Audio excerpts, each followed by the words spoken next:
जैसे जैसे 2028 नजदीक आ रहा है, जैसे जैसे पंचायती राज चुनाव की सुगबुगाहट बढ़ रही है, जैसलमेर, बाड़मेर और बालोतरा की राजनीति में भी गेम बड़ा दिलचस्प होता जा रहा है। क्या अब रविंद्र सिंह भाटी की चिंताएं बढ़ने वाला काम हो रहा है? और रविंद्र सिंह भाटी की चिंताएं किसी और की वजह से नहीं, बल्कि उनके सबसे निकटतम बीजेपी के प्रतिद्वंदी की वजह से ही बढ़ रही है क्या स्वरूप सिंह खारा जिस तरह से लगातार सक्रिय हो रहे हैं, ये सक्रियता रविंद्र सिंह भाटी के रास्ते में आ जाएगी क्या? स्वरूप सिंह खारा इन दिनों सोशल मीडिया से लेकर गली नुक्कड़ की सारी कॉन्फ्रेंसों तक बेहद बेहद सक्रिय नजर आ रहे हैं। छोटी छोटी रैलियां कर रहे हैं, गली मोहल्लों में जा रहे हैं, बेहद सक्रियता से हर चीज सोशल मीडिया पर आ रही है। रील वाले नेताजी कहकर जो चढ़ाते थे रविंद्र सिंह भाटी को, आज रील पोस्ट स्टेटस सब कुछ उनका भी ताबड़तोड़ आ रहा है। और बड़ी बात यह है कि विपक्ष पर निशाना साधने में भी स्वरूप सिंह खारा इन दिनों भाटी से ज्यादा आगे जा रहे हैं।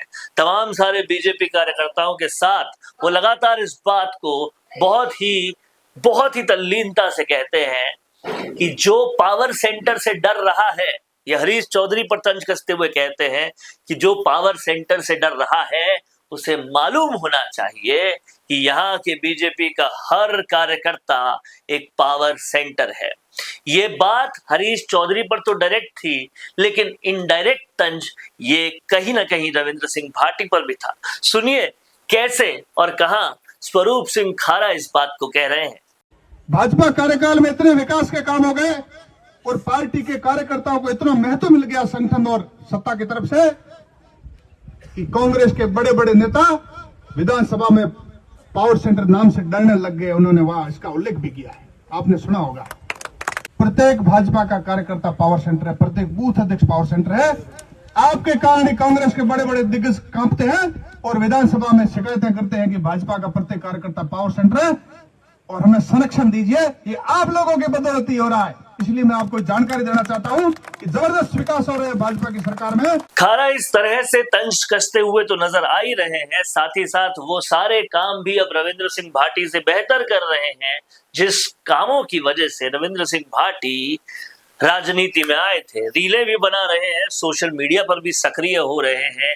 क्या इससे भाटी की चिंताएं बढ़ रही है, या फिर भाटी जिस तरह से विधानसभा में सच में मुद्दों पर काम कर रहे हैं उससे उनकी सियासत इतनी आगे निकल गई कि स्वरूप सिंह खारा के ये सारे पैंतरे कहीं काम नहीं आएंगे? क्या लगता है आपको? लिख डालिए कमेंट बॉक्स में। देखते रहिए द फैक्ट इंडिया न्यूज। रुकिए और जरा ध्यान से सुनिए। क्या आप हमारे इन खबरों से अपने व्यापार को भी बढ़ाना चाहते हैं? तो आप भी खबरों के दौरान इस तरह के एलिमेंट्स पर अपना विज्ञापन दे सकते हैं, या फिर ऐसे खबर के 1 मिनट बाद अपना पूरा विज्ञापन डलवाएं, जो कि 8 लाख से ज्यादा सब्सक्राइबर्स और फॉलोअर्स वाले द फैक्ट इंडिया चैनल्स और पेजेस से राजस्थान के कोने कोने में पहुंचेगा और इससे आपका व्यापार, ब्रांड सब कुछ बढ़ेगा।